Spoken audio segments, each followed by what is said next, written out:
Welcome to part 2 of our series. Today, Rabbi Meltzer is going to tell us a little bit about Dia de los Muertos. Dia de los Muertos? Can that have any parallels in Judaism? Stay tuned and find out. What other parallels would you say there is, focusing more again on things taken from our folklore rather than casting the Jew as the villain?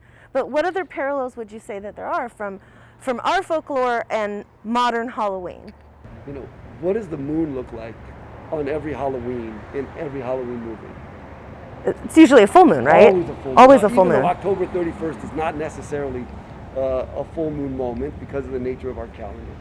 But the association with the full moon is really neat. So in the Jewish calendar, some of our most sacred nights and many of our holidays are exactly full moon holidays.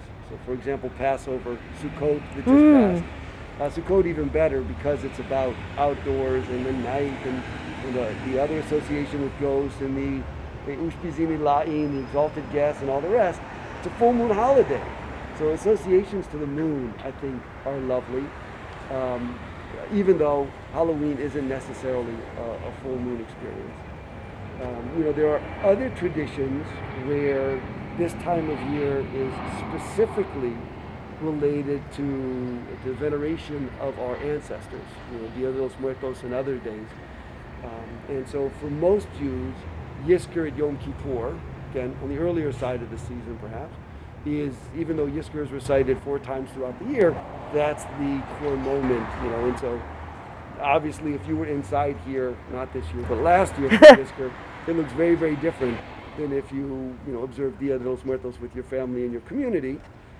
But there are parallels about the way we remember and honor and venerate. Tell me more about Yizkor. This again is a parallel that I've never heard made before. So what do we do for Yizkor? Yizkor is a set of prayers that we recite that we pray on behalf of our ancestors that God should remember them. May their name be remembered. We often pray Ermele Rachamim, so that Utzror Nishmatam Tzura B'Tzura Chayim, so that their souls remain connected to this flow, to this river, to this bond of life.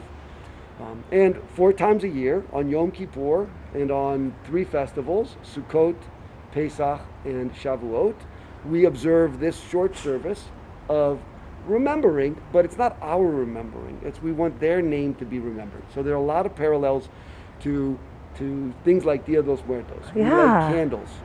So you think about all the different candle traditions and shrine experiences and all the way that light is used, not only for dramatic purpose, but even for memory in the context of Halloween. It'd be a very different Yizkor candle if you put it in the middle of a jack-o'-lantern rather than the little glass candle that you do. I think there's a parallel. Yeah. That there's a drama to light and candles. There is a finitude, burn forever, that are about candles. And it's lovely. It says in the book of Proverbs, Ner Adonai Nishmat Adam, that God's light is the soul of a human being.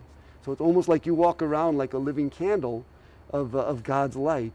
And so that light, the need for that light as it gets dark, the recognition that there are those whose candle used to burn in this world who are in the world beyond, whether we can still see them, whether we can hear them, whether they can come and possess us.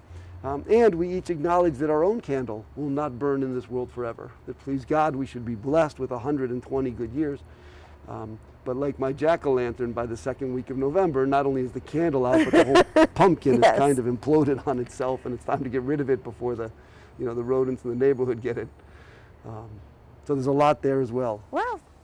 Well, I know I sure learned a lot in that one. I hope you guys did too. Stay tuned for tomorrow for the 3rd edition of this series, where Rabbi Meltzer will tell us how to make our Halloween meaningful and more Jewish. Can't wait to see you tomorrow.